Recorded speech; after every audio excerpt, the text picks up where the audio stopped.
Hey, it's 313 day here at Odd Musings. And for those That's of you in right. the know or in the know, Detroit's it used to be Michigan's primary for Southeast Michigan was Mhm. 313. It's the area code. So we're now episode 313. So 313 day here. Detroit 313. Remember Yeah. that show? That was actually a good show. It only lasted one season though. That was the Comedy Central one, right?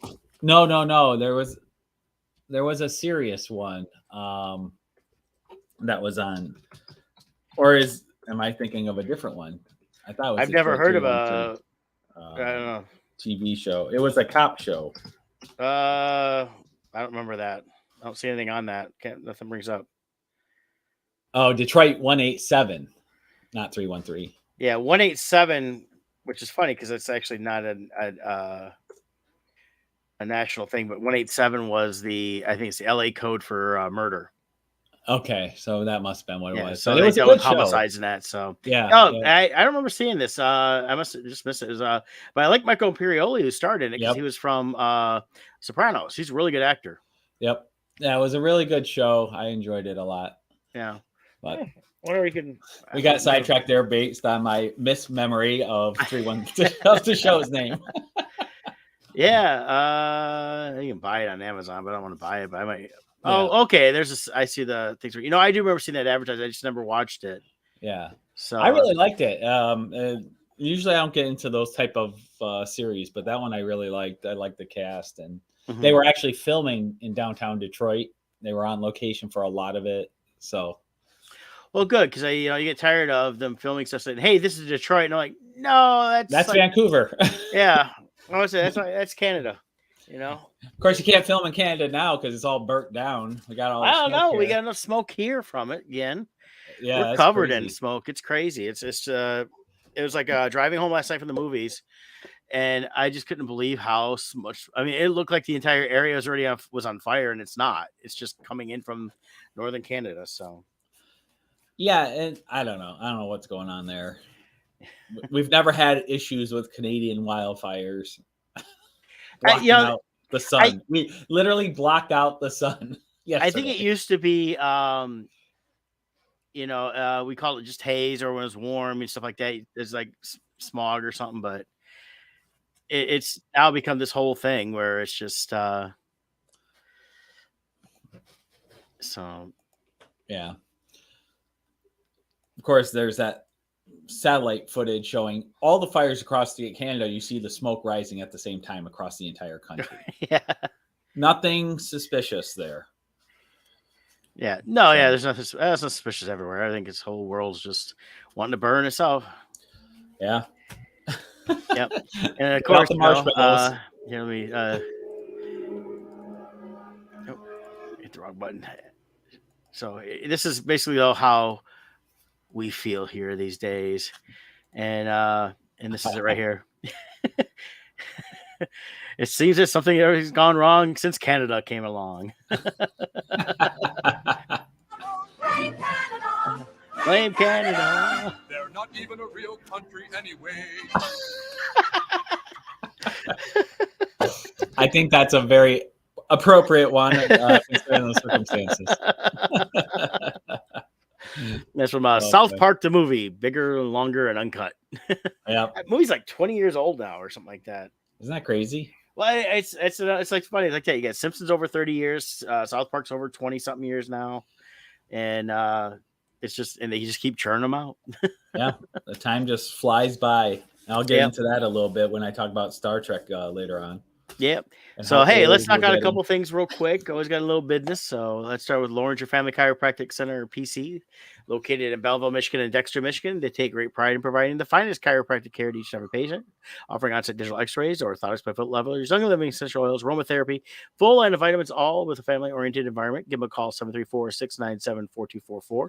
Visit them online at largerfamilychiropractic.com. We have a link at Odd Musings, as well as you can always go on Facebook right here and visit them at Larger Family Chiropractic Center, PC. Click call, like, and send them a message, and they can work with you and on your wellness. I'll be going there today. Looking forward to it. with the smoke and the rain and then the heat and everything else, just like anything else, I always get thrown out of whack. So I'll go get an adjustment because I'm not gonna be able to see them next week because I'll be traveling next week. And an announcement: we will not have the show next week, so we'll see you guys in 2 weeks. After of our country's birthday. Yes, and the fact that I'll be gone and we're just busy. Those man on the street interviews, I saw Mark Dice. He does a lot of them, asking people about 4th of July, and the number of people responding is to declare our independence from the South, from the Civil War. That's why we celebrate 4th of July. He's like, what? Why do we celebrate July 4th? For our independence. Well, be more specific. Independence from who? Well, from the South. He's like, oh, so we won the Civil War on July 4th. Yes. Okay. And then the follow-up question: who is our country's capital named after? I don't know.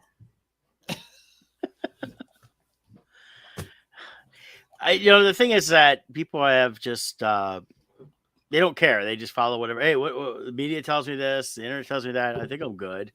At the very least, for you to have the right to vote in this country, you should at least be able to pass the citizenship test that incoming immigrants have to pass.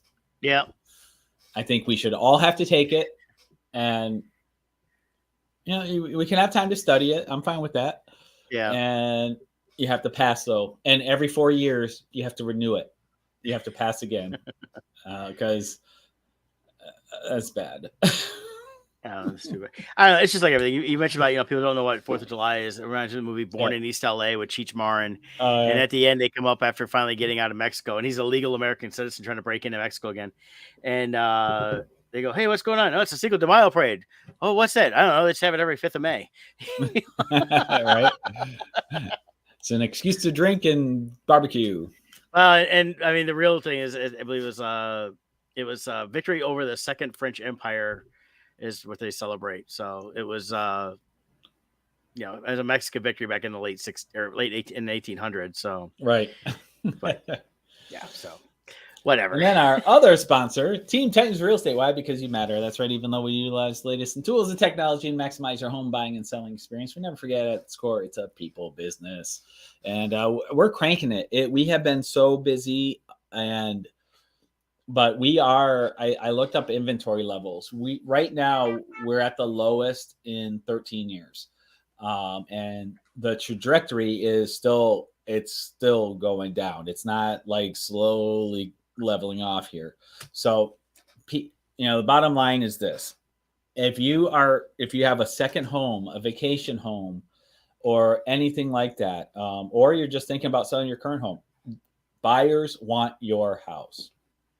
And don't take on the mindset of, well, I have to do this, this, and this before I can sell it and put 50 grand into the house. I'm telling you, buyers don't care. If right now things are going at insane prices, I have an investor we look at, and there's houses that are selling. Their asking price is 50, 60,000. The floors are all wonky. Walls are all crooked. Disaster. And you wonder who's going to buy this. Then you look and someone paid $70 for this $55,000 house. And then 3 months later, they just slap some paint on and they sell it for $90. Like, it's crazy right now what's happening. And then, of course, you have the higher price points. Another house I'm going to go look at later on today that just hit the market. It already has 42 showings scheduled. It went live this morning. It was coming soon yesterday. So it had 24 hours of notice so far, 42 showings already booked. So that's why if you have a second home, you're going to make good money on it. Sell it, pocket the money, and then see what happens down the road. You won't go wrong. So anyways, 586-232-5144. Give us a call. We will give you a market analysis. It's complimentary. And, if nothing else, you walk away more informed. So, I people I've talked here and there. It's definitely people are looking to buy. People are looking to sell. They're desperate to buy. People are desperate. More buyers than sellers, but it's just I'm not sure what has changed, especially since the interest rate's still up there quite a bit. I do know a few people I know that want to build have had to hold off. I'll tell you what, with the building too. The building is just, well, they looked at it, the one I talked to, and it was ridiculous with the interest, what their payments were going to be and everything else. And so now they've put that on hold until things stabilize a little more. Well, what's happening up north? Well, that's the whole thing. Millions of acres of wood is burning. What do you think is going to happen to the price of wood in about 6 months? Yep. I know. It's the whole thing is going to be, and actually it's not even so much. It really is the interest rate. If they could have built a year ago, the problem is this person had a problem with their. They were dealing with the township they were dealing with was giving them just a lot of runaround on being able to build at all, even though they've had the land has been divided among the family, and the family's owned it for 150 years. Yeah. And there's a lot of building going on around there. So it's not like, oh, we're trying to keep this all like, no, it's just, and they're building like literally like on like one house for like, I don't know, 15, 20 acres. So it's not like they're tight houses. Yeah. They're spaced apart. So there's a lot of still open land. Yeah. And a lot of these municipalities are being ridiculous with their inspectors and making it very difficult. Yeah. Well, and it was just, and they had to fight them. They had to almost take them to court. And then finally they did that. And it was, okay, now we can do that. Now they can do the perk test. So they finally did the perk, and that took like 3 times for them to get that done right because they kept messing that up. And then finally it's like, okay, now we can build. And then when the person came back, their underwriter was like, well, here's what it's going to cost. It's like $150,000 more. Yep. And with the interest and everything else, it was just, $5-6 grand a month. Oh yeah. Then I'm hearing things through the grapevine too, where things are, because the values are going up so rapidly, when you sign your contract, you get a certain price point and stuff. And well, the builders don't want to sell a year later to you at that price because it's gone up a lot in value. So they find ways of killing the deal so they could sell it to someone else. I've seen that. And I've seen it in reverse. I've seen it where people buying the house a year in sell their contract for their unfinished house to someone else who comes in and buys it out, and they make a big profit just on the half finished house. Yeah. So it's just nuts. So give us a call. We'll take care of you. I know the person I know, this is literally, they want to live there. It's going to be their forever home. They're not looking to build and sell in a few years. It literally is. They plan on retiring there, and they're young. They're in their their 30s. So it's like one of those things where like, they're not, they got years down the road, but that's their plan is they're not saying, oh, we do this, stay here for like 10, 20 years and then leave. It's a permanent thing. Yeah. They're from the area. So yeah, the reality though is interest rates are probably going to do a small dip this year from where they are, but if you're holding out for the 2s and 3s, there's no reason to believe that'll ever happen again. It's actually not good to be that low. When interest rates get so low that money's almost free, it's not a healthy, which is part of why we have the inflation we have now. So it's not healthy to be that low. From a historical standpoint, we're in the 6s right now. That's not a high interest rate, actually. It's just we've gotten used to 2.5%. Right. And I think a lot of it too isn't so much the interest as well as the it is the materials already started going back up. And it's not just wood, it's everything. Here's an example. So, and then also labor. Labor is also the big thing. But here's an example. 1,200 square foot house ranch, to get a new roof about 6 years ago, it was about $12,000 was what it cost for the one house I know of for a brand new roof. A couple of years ago, it was $15,000 to $16,000. One of the clients I'm working with, they got a quote for a new roof, $23,000 now for a new roof on a 1,200 square foot ranch. This is insanity. It's gone up double in 6 years. Like, it's insane. Yeah. And that's just a roof. And ranches are the easiest ones to roof. You're not going up high. They don't have the crazy steep levels. So, same with if you've got to renovate a kitchen. $10,000 used to be the normal estimated rate to renovate a kitchen. Now you're talking $18,000 easily for a new kitchen. So everything's just skyrocketing. Now with these fires, forget about doing anything with wood next year. Mhm. It's going to cost insane amounts. Yeah, it's gonna be interesting, and there's different. Go online, Google. There's even the Canadian shows the maps, and it's just the entire country and the northern parts all look like it's all on fire. Yeah. One guy we overheard was lamenting, why wasn't this all marijuana fires? If only it was marijuana fires, all that smoke would be making us happy. It'll be making us hungry. Yeah. Then we call eat Bill Gates fake chicken. Yeah. That he's coming out with now. After he bought up all the farmland to get rid of competition. Yeah, all that fake stuff, I don't like that. It's like I saw a few years ago when the Beyond Meats and all that stuff, they showed how they make it. It's not just a plant thing they put together. Yeah. It's an extracting gene. So when people talk about, like, I don't want any hormone stuff and gene therapy with my meat, but I'll eat the plant version of it. Yeah. I'm like, no, I'm not touching that stuff.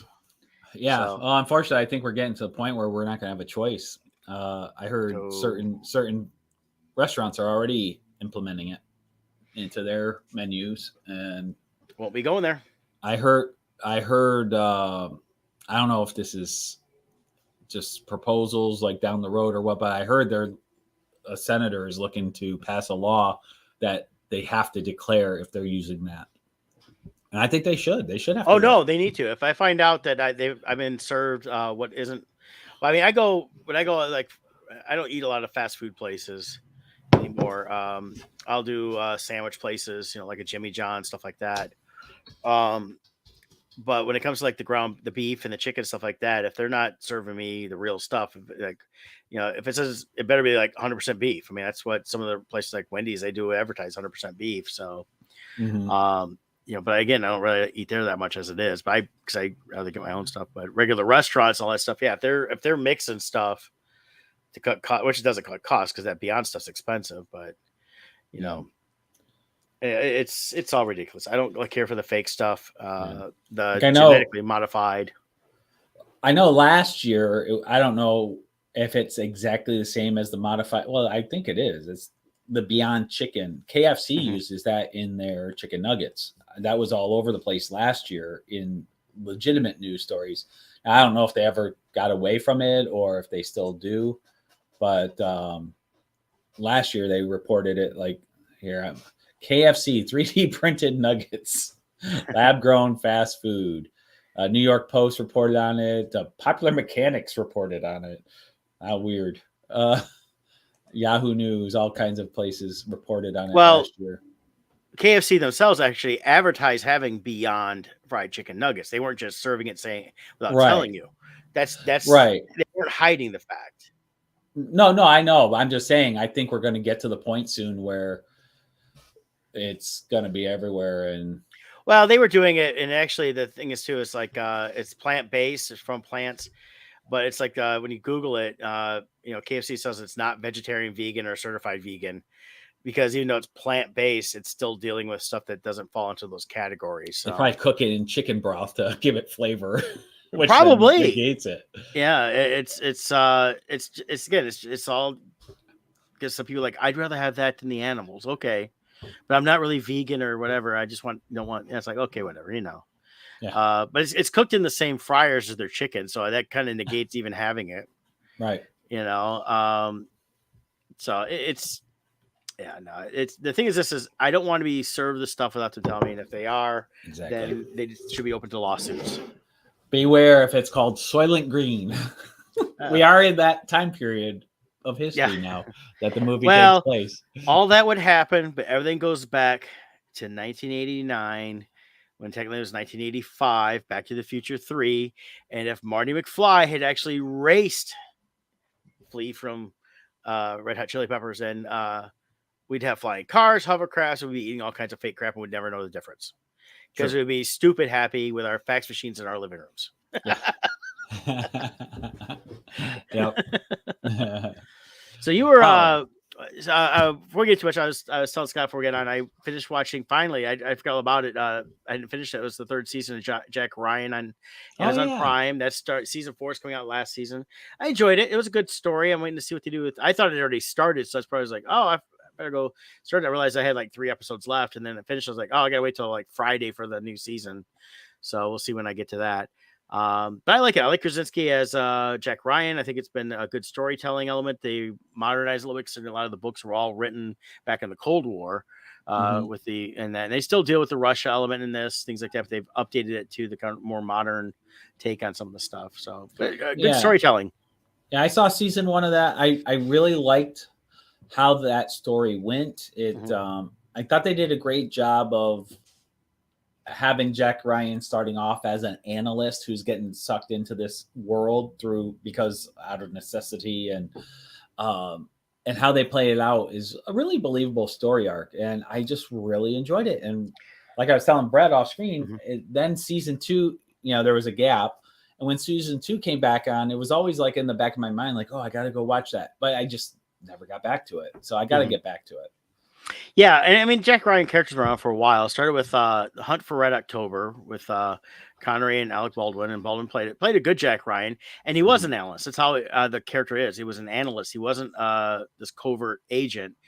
He became more involved in the Harrison Ford versions of the character with the Patriot Games, Clear Present Danger.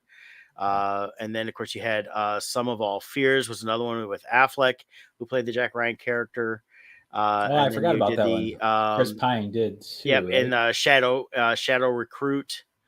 That was another one that I don't think I ever saw that one either. It wasn't bad. It was all right. The Affleck one I did see. The Chris Pine I never did. Yeah, it's again, they were trying to make him more they set it up to be like this is the premise for the Chris Pine ones. He's supposed to be like an organizer, always worked for the CIA secretly. Brought into Crunch Global Data and covers, but of course they made him. I mean, you get like a Chris Pine, he was like really fit then. He was more the action guy, so they made him more action. Where Patriot Games, Clear and Present Danger with Harrison Ford, it was kind of like he was had been around for a while, was known, but wasn't a active CIA agent in terms of clandestine or anything like that. And then his current one here is he's an analyst, and then he's kind of drawn into that portion of the CIA through his understanding and things like that. So he's still primarily an analyst in this series, but yeah, Shadow Recruit was fine. It wasn't great, and that was almost 10 years ago too. So, but that's why, and it didn't do well enough to continue on, which I think is good because I think the series has been the best interpretation of the character. Yeah. Oh, very cool. Yeah. So, and then you were watching Star Trek. Yeah. So it's the power of good series. Strange New Worlds is really just hitting it on all cylinders. Picard season 3, hitting it out of the park. And after watching those back to back, those two, Strange New World season 2 is in progress. But like this last week's episode, absolutely loved it again. And it just got me really feeling like in a nostalgic Star Trek mood. So I decided, you know what, I'm going to go back and start watching the movies again. And so I went back to the originals. I wasn't planning on watching 6 of them, but I watched the first 6 movies: Star Trek the Motion Picture, Wrath of Khan, Search for Spock, Voyage Home, Final Frontier, and then Undiscovered Country.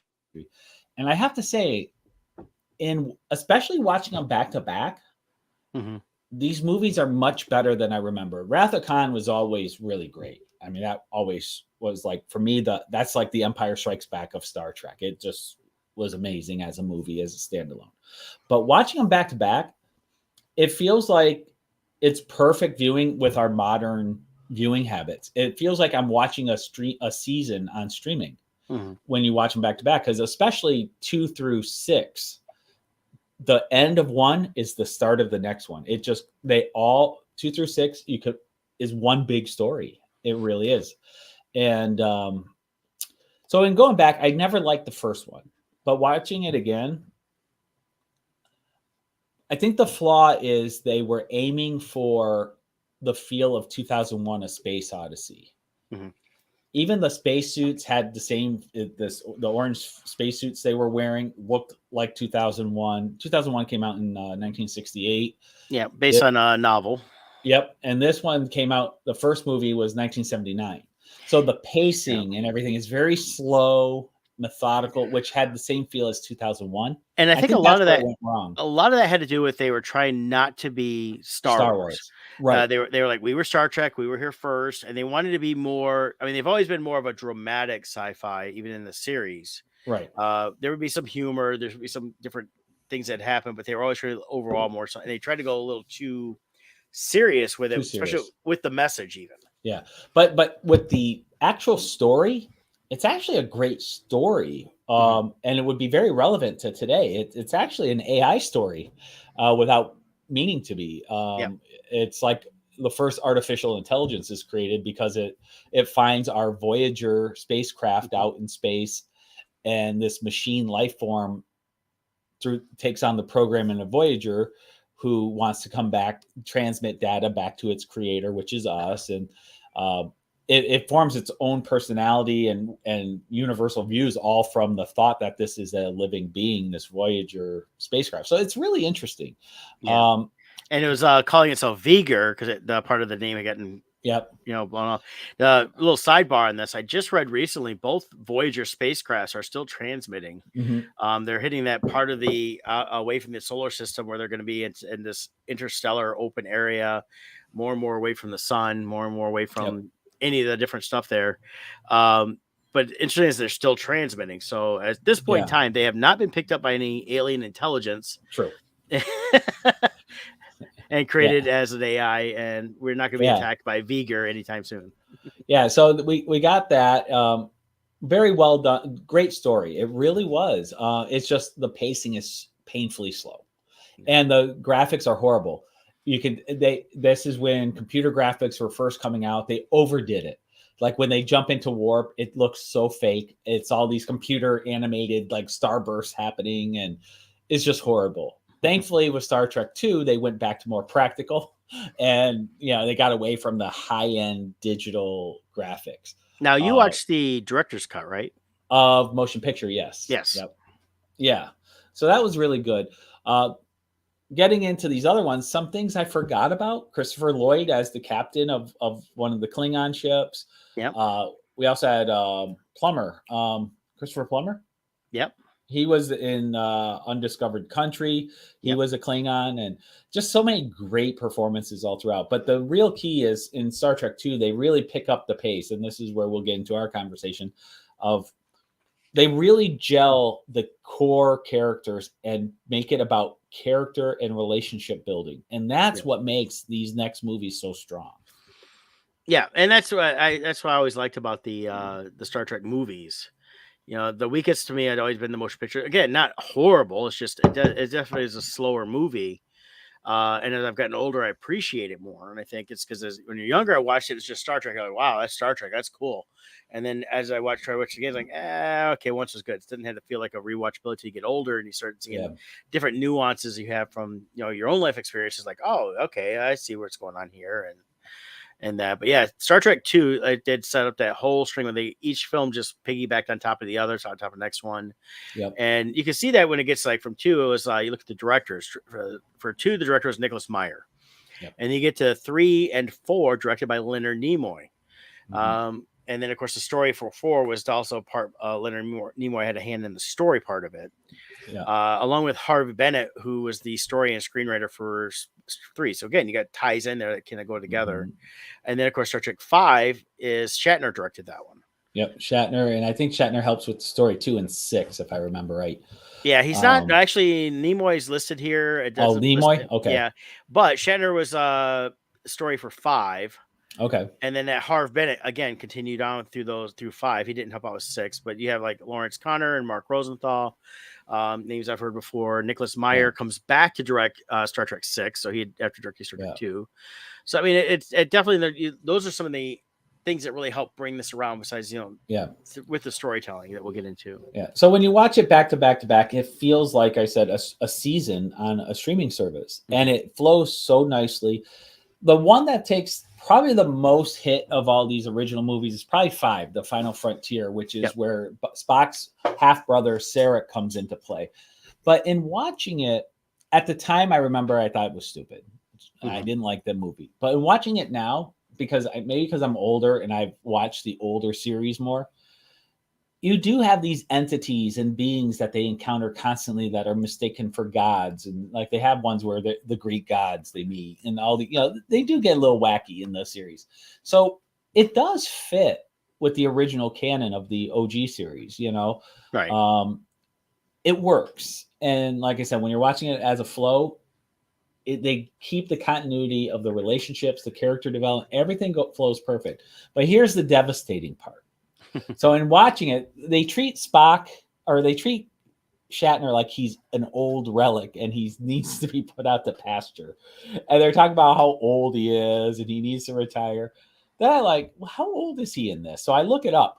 I'm turning 50 this year. Shatner and Leonard Nimoy were 50 when they filmed Star Trek 2. I'm like, wait a minute, what? No. Well, what's interesting about that is, today's military, even still, the older admirals and captains, they're on ships, stuff like that, are in their 50s into almost 60. But, definitely different levels, stuff where they would look to want to put them out to pasture. So, yeah, in the militaries and that. So, and that's funny that they would no do way that. We look as old as them. No, not at all. I mean, I'm 52 this year, so like seriously, I thought just from looking, and he's passed, and Leonard Nimoy was amazing, but he did not look 50 in Star Trek 2. I thought he was like 65. No, he definitely looked older. Yeah, and that's because he was in search of too much. So yeah. But anyways, it's a great view. I look forward. I'm going to keep going. I'm going to move forward into Generations, and then I like the one. Is it first kind? Which is the one where they see Kirk? Is it Generations? Generations, where they deal with Kirk. Yeah, that was kind of, they were wanting to do a full crossover, but they couldn't do it, so they compromised because it was really Shatner trying to do it, want to continue on making these movies, right? And so we want to bring Next Generation because they had already finished its run, and so they said, well, we're going to end that. So it's kind of like the end of Kirk and what happens to him, because they always alluded during the series and different things of Star Trek that Kirk would die alone, and basically when they find him, he is alone, and everybody else has passed in terms of the crew and all that stuff that they deal with. He even says it in Undiscovered Country. There's an opening scene where he's climbing in Yosemite, and he falls, and Spock catches him, and he goes, "I knew I wasn't gonna die." I'm like, "Well, how could you know that?" And he's like, "Because I've always known I'm gonna die alone." Yeah, is what he said. So they do allude to that once again there. Here's something that I forgot all about, because I'm so used to the old. It's been so long since I watched these movies. The theme song for Star Trek: The Next Generation is really just the Star Trek theme song for all the movies. Okay. I'm sitting there listening to the opening. I'm like, why are they using the Next Generation song? And I'm like, wait a minute. Oh, they just carried it over. I'm used to the TV series song for the original series, Shatner. Yeah, for Shatner. Yeah, I never really paid attention to that, but yeah, I guess that. But when you go back and watch it, it's like, that's the Next Generation song. So, well, they made now the thing to look at too is now you got to go check all the other series. Are these in the same music or is it different? Right. So, but I look forward. I'm gonna keep my streak going here, and I'll watch definitely the next. Let's see, 1, 2, 3, 4. I got that will be the Next Generation cast. And then we got the Chris Pine ones, which I don't really count those as being same canon. Well, they're not. They actually classify them as what's called a Kelvin timeline. So, and they did a whole separate timeline.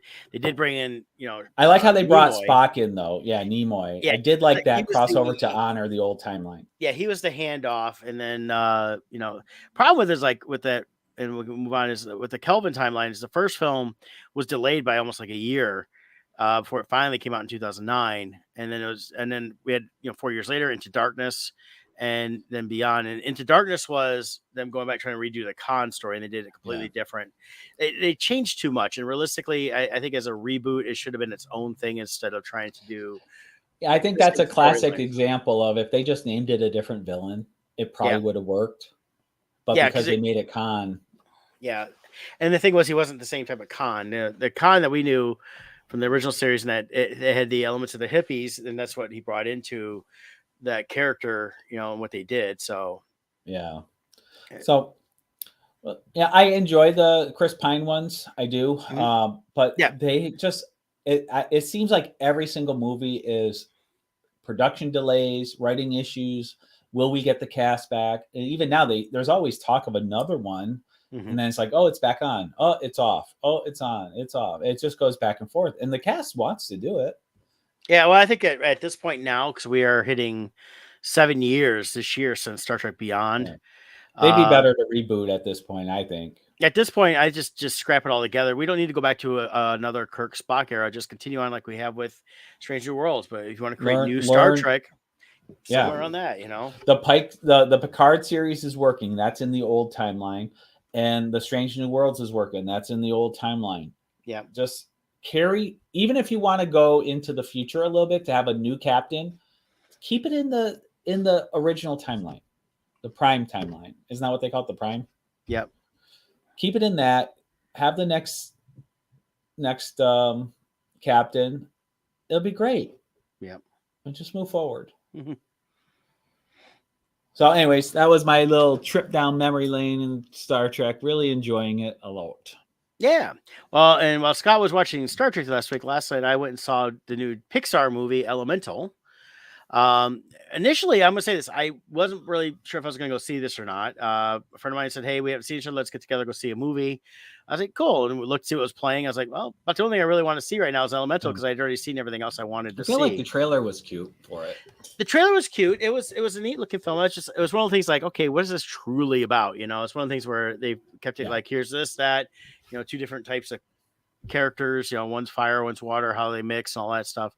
So Romeo and Juliet, the forbidden love. Yeah, well, it's not quite that, but I felt like actually it is a love story, and it felt like a mix of a bunch of 80s movies in some ways, of kind of like a Pretty in Pink, where you had the girl from the wrong side of the tracks, where the boy from the other side. They didn't get too much into the status, but basically you could tell just in the design of the city, you had everybody was up here and the fire people were all below because everybody's scared of the fire people burning everything down because they're fire. And of course, fire people had to worry about all the water that would spill over, and that's kind of where some of this elements come in here to play.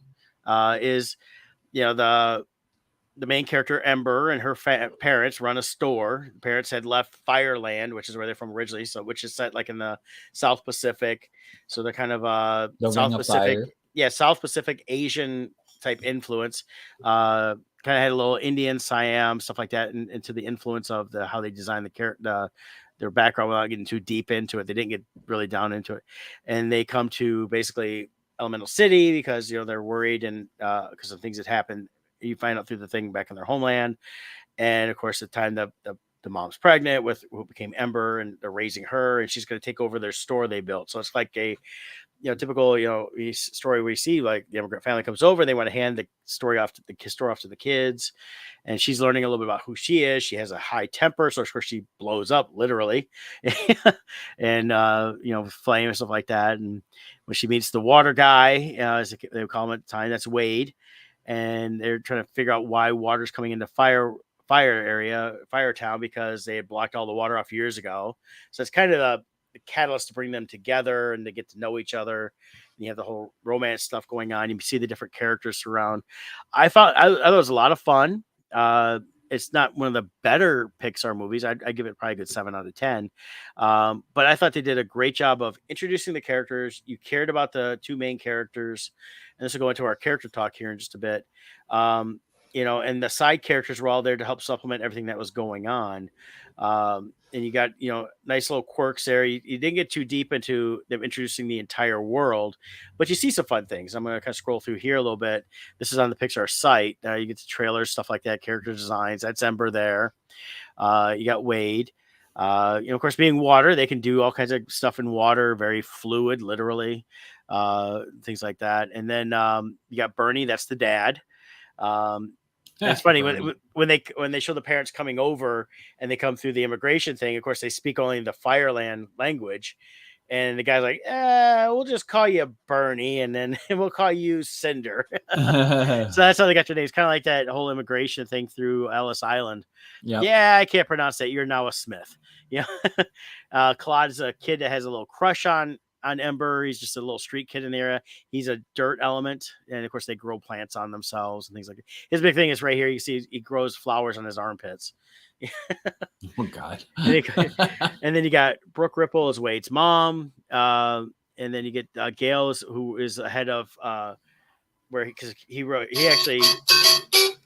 Let me shut that off. Yeah. Wade, when he meets Ember the first time, he's an inspector, and he got sucked in through the water thing, and he writes her up a bunch of tickets, and his supervisor is Gail here, and they go talk to Gail, which I thought was hilarious.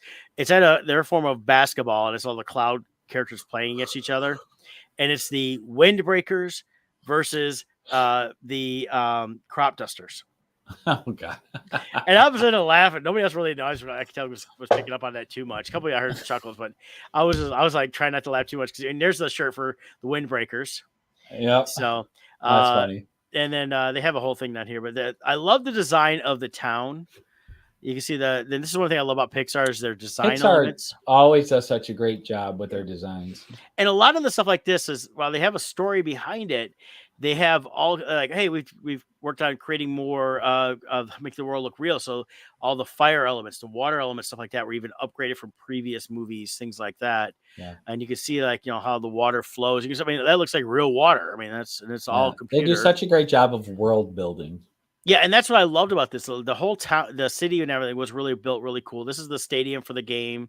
There's the Crop Dusters and the Windbreakers jerseys. This is what they look like. So it was an interesting little thing that they get too deep in that. I like all the different products they sell in the store. Like hot coal nuts. They have wood snacks. Different candies, things like that. So it's there's all the stuff like that. But I found it was a lot of fun. And, it also it dealt with a little bit of dealing with different races that are dating. And people say, well, water stays with water, fire stays with fire. And these two actually meet. And of course, they think they can't touch. So when they do eventually touch, they learn some things that, not everything is as it always appears. But it's, things like that. So it was, they didn't get too deep into some of these, messages that are there. They kind of let the audience just for themselves enjoy the ride and then figure out stuff on their own, how they want to interpret stuff. But I thought it was fun. I enjoyed it. Yeah. Good humor. I would definitely see it again. Oh, very good. So is this one you'll buy? I'll probably buy it. Yeah. I liked it enough to buy it. And I like the design and stuff. And, it's Pixar to me has been a little disappointing in some of their movies the last few years. I loved Onward. That I enjoyed that one. I got panned a little bit, and I like the critics not like say, well, it only made like 15 million. I was like, yeah, it was out like a week and a half, and they shut every movie theater in the country down. Yeah. So they threw it up on Disney Plus, and people watched the heck out of it. I liked it. I thought it was something they could do more with. Yeah.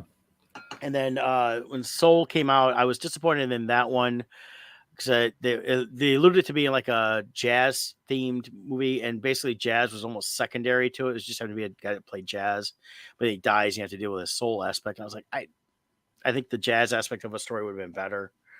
Encanto was fine. I liked it better than Soul. Luca was okay. It was an interesting buddy picture. And again, dealing with people from different creatures and that stuff, and that. But I think this has been a better Pixar movie since Onward. Okay, very good. Well, it also covers, we'll get into characters and stuff and writing. Yeah. There's main storylines that exist out there, and in today's climate, it's easy to project a particular message onto a movie, but the reality is, the classic love story of people from different status. It could be different culture statuses, different races, different economic statuses.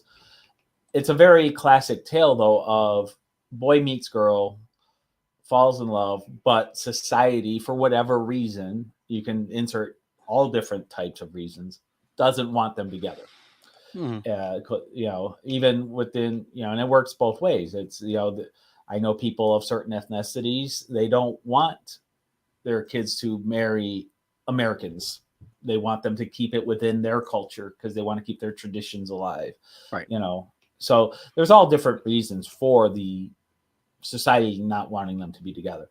And I think that's basically what this is. And you can project which category of message you're interpreting from it.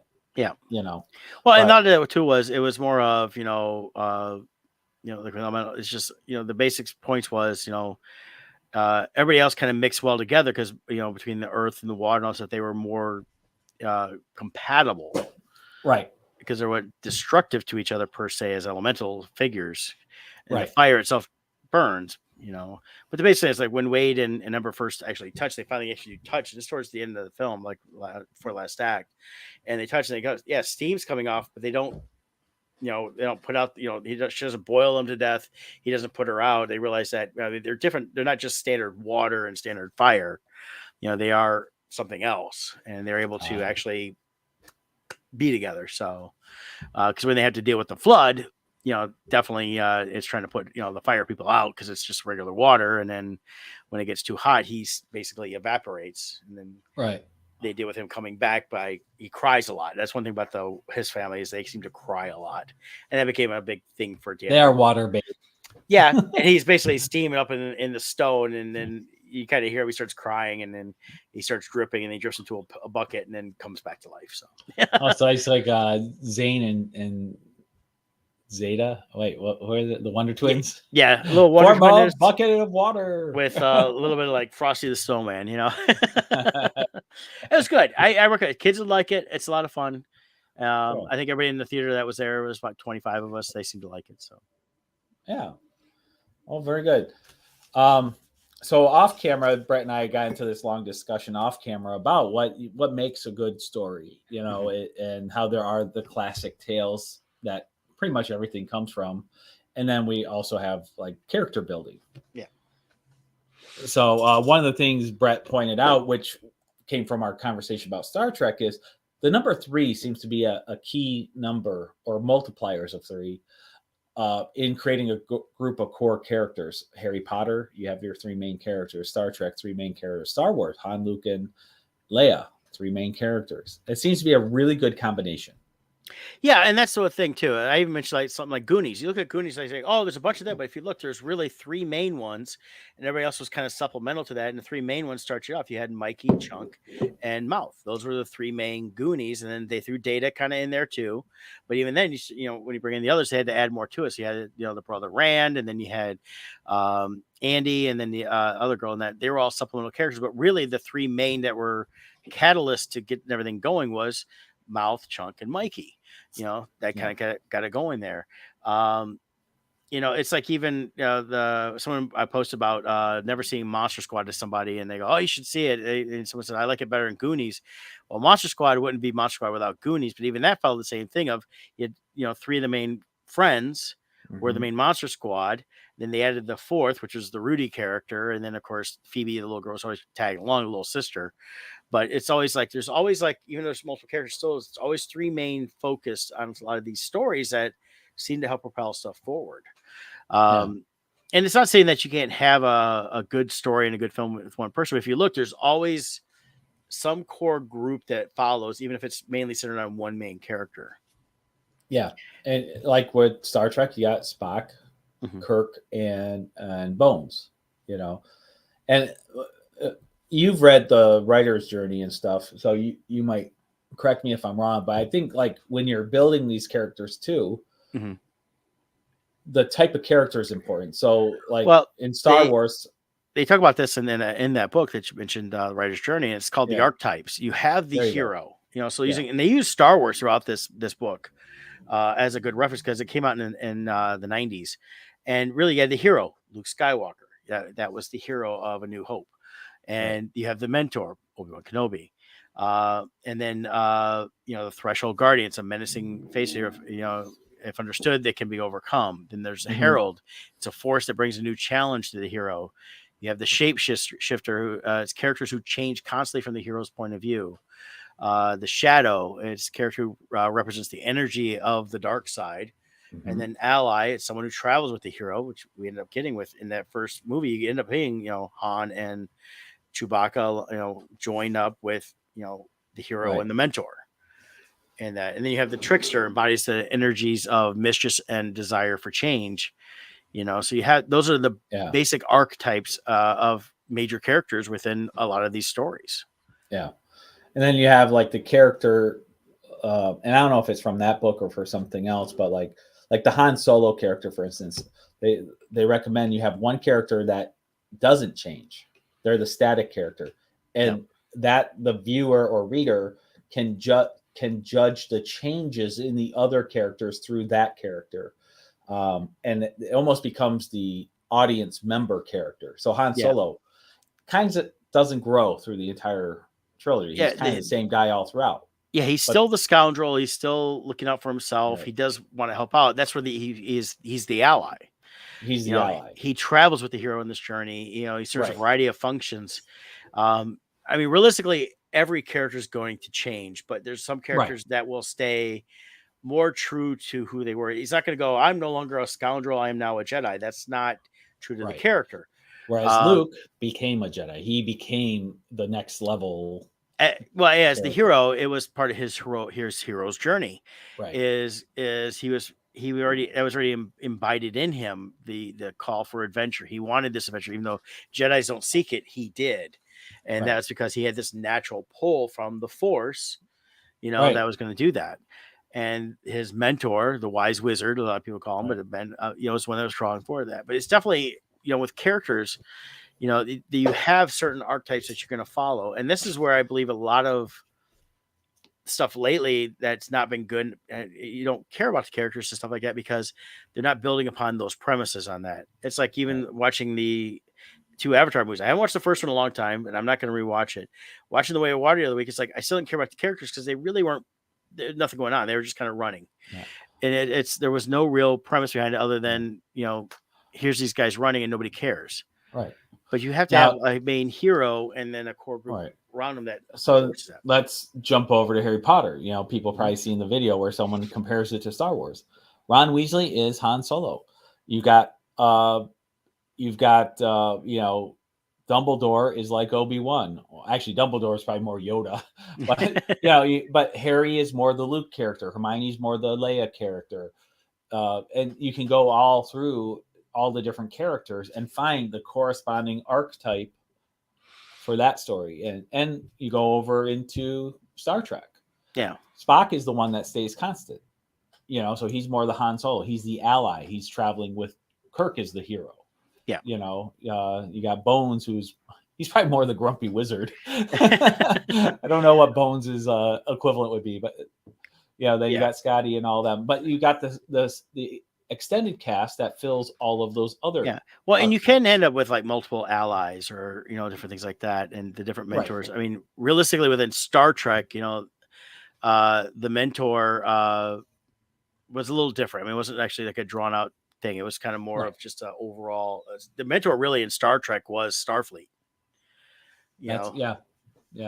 And that but you have a couple allies in that. You have the shapeshifters, the characters seem to change from the hero's point of view, and you saw that in different ones around, like in Star Trek. In a lot of ways, Luke would kind of became the shapeshifter in some ways, but he was the hero. But he was also seeing how other people changed, and you saw things like Leia change a little bit. So while she was still a main character, she changed from being this princess to being the lead, a leader to being the head of the rebellion in a lot of ways, along with the others in that. But I think the problem we see when we talk about some of these things we don't like is you got to really look at, are we seeing any like core group of characters that can lead them on? And that's what we're not seeing. A lot of storytelling now actually ignores character building and relationships.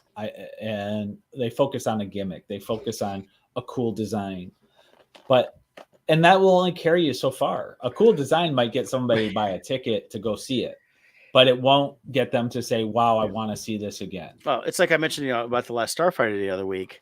That's another one. You've got your Alex Rogan character. He's your hero. He's drawn in by the mentor, which is what's his name? Centauri. And then he's partnered up with his Han Solo, which is his, is His basically his wingmate pilot, or his pilot, wingman. co-pilot. There he Yeah. is. Well, he's his pilot. He's the gunner. So, Oh, that's right. and that's how the gunships worked, and so that's kind of how they were brought in on that. And it followed that same design. Again, this is something that came out before the Writer's Journey book. And the Writer's Journey, I don't know if it's still required, but when it came out, Disney required reading for people that were working for them on projects. Yeah. So and stuff like that. But it's just I'm trying to see what else I had around here for like other good recommendations on that. But it's just stuff like that. It's you got to have your main characters. You got to be able to tell a good story. Scott was talking about. He goes, "Oh, I got my three characters for Crimson Shadows." I said, "You have them. We got introduced to Julius. He's the hero of the story. He's a reluctant hero, just like anything. He's brought in." Not so much by the wise wizard. His wise wizard actually is his enemy at the same time, and that could happen. They can have multiple, Right. forms of that too. And then his allies have become Holmes and Watson as you read through the Crimson Shadows story, which through the first 4 issues, this is where you see is building this up because this is the first major story arc. Yeah. And then they cross through different ones. There's the shapeshifter character who constantly changes, from the hero's point of view. We see some of that in different characters here and there. So and then you have the tricksters, things like that. They're not always there, but those are the ones that are kind of the major archetypes you see in different characters, and different people could come and go as that. They're not always going to be through the entire journey. So, yeah. And here's that book Brett's talking about, The Writer's Journey. They have a 25th anniversary edition over on Amazon by Christopher Vogler. So check it out. I'm going to be actually buying a copy for myself because I've heard of it. I've like seen excerpts from it, but I've never actually read the book, and I definitely want to do that. So it's a great book, and like Brett said, it used to be required reading for Disney. So, so and the guy that wrote it, he's wrote on screenplays. He's done a bunch of other stuff. I was just. They got BBC several years back in 2007. He was there doing in London doing a screenwriting thing with them, and definitely it's if you're interested in writing or even just understanding, writing processes, even if you don't want to write yourself, this would be a book to look at. Yeah, and that's the thing. And it's like when people tell me their stories, which I really don't like too much, but when people insist, it's like, okay, tell me your story. A lot of time I'm like, okay, what's your story? And they said, I just told it to you. I said, no, you have a couple sequences. Right. What's your story? You have a scene.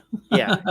Or you have a goal you want to get to. And, one was, I want to, it was a little more adult. And so it was like, get to this point and that way the main character can sleep with the girl and it's all during this and that. I was like, okay, that's not your story. That's porn. I was like, well, first it's porn, but second of all, I said, there's no story there. I said, your story is the journey. You need to tell me about your character. Yeah. Oh, well, he's just this dude. And I'm like, then who cares? Why should I care about your character going to get laid? Right. Stuff like that. And it's like, no, you got to have a better story than that. You got to have. What's your hero's journey? And that's basically it. And that's the whole thing. Is if you're going to tell a story, you need to tell the whole story, like what's going on, where it's going to be, and work on that. It's like the story I'm working on right now, which I'm not going to get into because I don't want to give any details on it. I keep working on refining different elements because I'm still working out my hero's journey. I have a good idea, I have a good premise and some things, but I need to get to where's my ultimate goal going to be and how to get there. And I'm looking at the different characters to bring in. And that's part of the reason I'm probably going to reread. I got to find my copy if I can. I'm going to buy another copy of The Writer's Journey. I'm going to reread that because I think it's a great stimulation for the writing. Because if you're going to be a good writer, the funniest thing is people don't realize this, you need to read.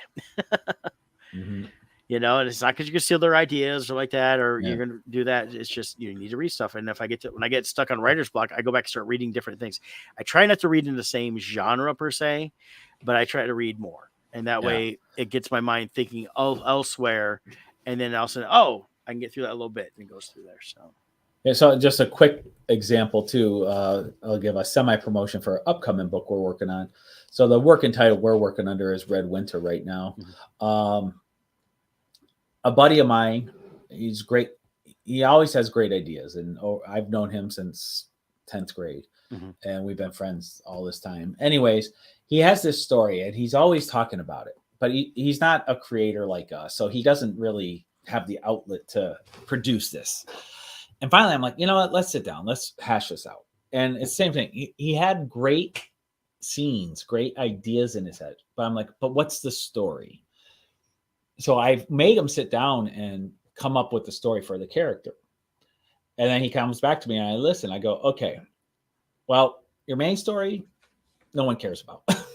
I go, but the backstory you came up with, that's amazing. And we actually have a story there. So we started working on it and we fleshed out a really good storyline, and we've come up with, and I kept coming back to, but who's our main character? Who's the arc? Who's developing? And so it forced him to really go through and think of it. And it's come up with what I feel is a really good story arc for who our character is now. But when he first started this character wasn't even in his mind. But once I explained how character arcs work and what will keep a reader engaged, it forced them to refine it, think about it, and come up with a character that would have a hero's journey within this arcing story. And I feel like it's a good one. So we'll see. Time will tell. But so we're working on that issue 1 now. I think it's going to be 5 issues long. But we'll see where it goes. Awesome. Well, hey, I think this was a fun show today. I hope you guys enjoyed watching it live or watching it on replay, which we leave them all up on there. And I got asked recently why we don't have an audio. And I said, well, it's a lot of work we don't want to mess with and we don't care. Yeah. Watch us on YouTube, watch us on Facebook. And we've got all kinds of places to check it out. And you can always stream it while listening to it that way too. But we'll join you guys in 2 weeks. Don't forget, we're not here next week. We're going to take the week off for the holiday. And then we'll be back in 2 weeks and we'll catch you up. By then, both of us will have seen Indiana Jones and we will talk about that. As Chuck Woolery would say, 2 and 2. Oh, we're back at 2 and 2. Yeah. 2 and 2. See? Yeah.